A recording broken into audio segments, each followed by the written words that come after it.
The term youth delinquency or juvenile delinquency describes various actions by adolescents that go against the law, social norms, and social expectations.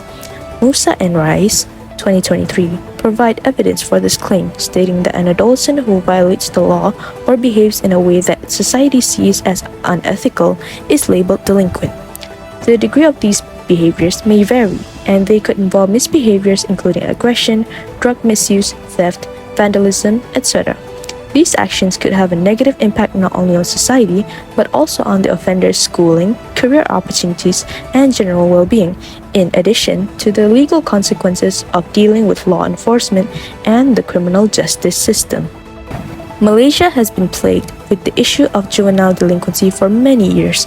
According to Muhammad Idris et al. 2022, juveniles have been reported to the Royal Malaysia Police for a variety of offences, including rape, robbery, theft, and inflicting harm. Musa and Reyes, 2023, stated that according to a 2016 report from the Social Welfare Department, male adolescents are more involved in youth delinquency compared to female adolescents. In Malaysia, the statistics of crimes involving juvenile offenders are alarming.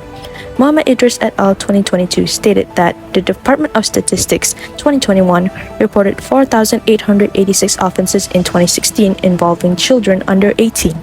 That number increased to 5,443 in 2017 and dropped to 5,294 in 2018. The crime rate subsequently dropped even further, reaching 4,833 in 2019. Unexpectedly, the number grew to 5,342 offenders by 2020. The Sun newspaper also reports 4,916 cases in 2020 compared to 4,248 in the previous year. There were also 15.7% more first-time offenders in 2020. The statistics indicate that juvenile delinquency is getting more severe in Malaysia and will do so in the future if proper measures are not taken. Our objective is to explore preventative methods for reducing school violence and youth delinquency from both Western and Islamic perspectives. We aim to highlight the role of religion and faith as predictors of adolescents' behavior, an aspect often overlooked in modern psychology. In Western psychology, the study of youth delinquency frequently focuses on the individual, family, societal, and environmental elements that can influence delinquent behavior. Albert Bandura's social and cognition theory provides an important psychological framework for understanding youth delinquency. Ismail and Nick Abdurrahman 2012 quote, "According to the social and cognition theory proposed by Albert Bandura, behavior is learned indirectly through observational learning without apparent reinforcement or practice. It incorporates the role of social cognition in acquiring desirable and undesirable behavior." Mash and Wolf 2010, as cited in Ismail and Nick Abdurrahman 2012, state that according to this theory, children's conceptions of themselves and other people contribute to the development of mental images of themselves, their connections, and their social environment. Bandura's theory also explains that children and adults imitate others' behaviors through observation, particularly aggressive behavior. In 1961, Bandura studied aggressive behavior through an experiment using a Bobo doll. He found that children exposed to aggressive role models are more likely than children not exposed to violent ways to behave in an aggressive physical way. Children are more likely to pick up violent behaviors from watching the media, their parents, and the community when it comes to school violence and juvenile delinquency. Many factors, including those related to the individual, family, peer group, school, and community, can have an impact on youth delinquency. Allahu Akbar, Allahu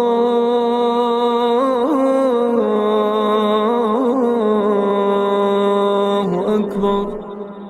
Islam, as a religion of truth, is the embodiment of the code of life that Allah, the Creator of the universe, has revealed for the guidance of mankind. As modern psychology approaches concentrate more on scientific research and knowledge, Islamic approaches take a few processes into account in addressing contemporary issues. These include adaptation, Islamization, revelation, as well as integration. The Islamic approach also emphasizes the Holy Quran as the primary source and the Hadith as a secondary source. The Holy Quran itself is the book of guidance for humankind and all of its creation. By integrating Islamic principles with Western psychology, we will be able to offer unique perspectives and understanding on addressing youth delinquency in our country. The discussion will be continued with several interpretations from Islamic points of view.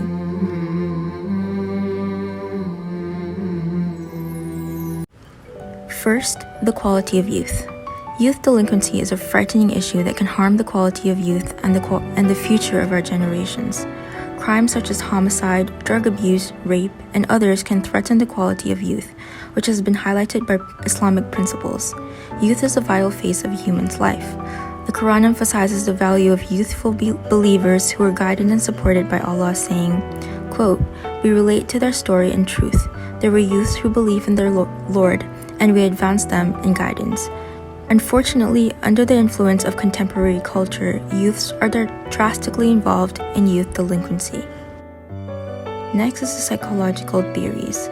In explaining human behavior, psychology can provide a broad understanding of contemporary issues, including youth delinquency. However, the origins of psychological theories are from a Western point of view. Therefore, adaptation and Islamization will be needed to align the theories with Islamic principles. For instance, psychoanalytic theory by Sigmund Freud offers an understanding of the underlying and unconscious causes while focusing on desire and libido instinct. Islam opposes the idea that every issue is related to desire and instinct.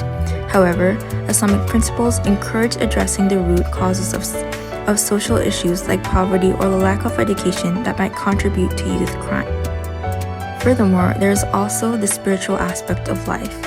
While analyzing youth issues such as youth delinquency, spiritual aspects also need to be taken into account.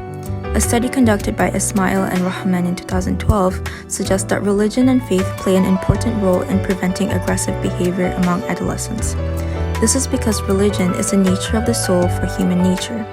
It is also to have guidance from God and obey His command.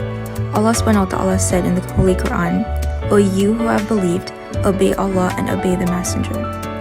The spiritual aspect is also related to the self-concept that has been highlighted by Al-Ghazali, which is called Ruh, Nafs, and Aql. God's command always leads to good things and prevents the bad things that can bring harm and destruction to humans and other creations.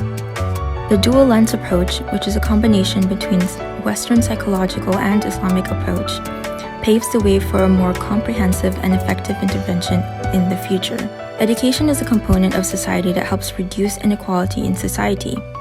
The goal and role of Islamic education in the battle against youth delinquency require ideas that are always relevant to the growth of youth, particularly today's adolescents who have been exposed to contemporary cultures.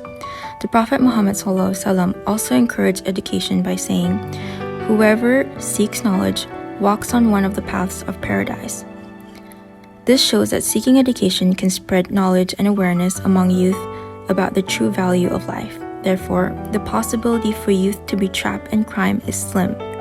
The education experts and authorities need to develop an intervention plan that can bring awareness to the youth generation about the trap of crime and its consequences.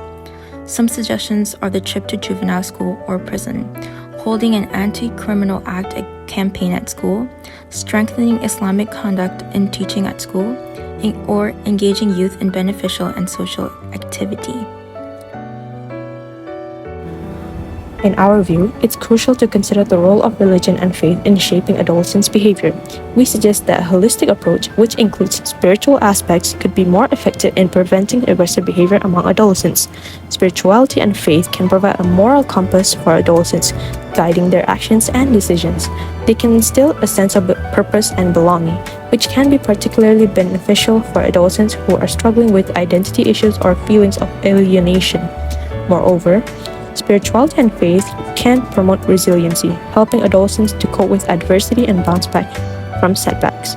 They can provide a source of comfort and hope, which can be particularly valuable in times of crisis or hardship. However, the role of faith and spirituality in preventing youth delinquency is often overlooked in the field of psychology.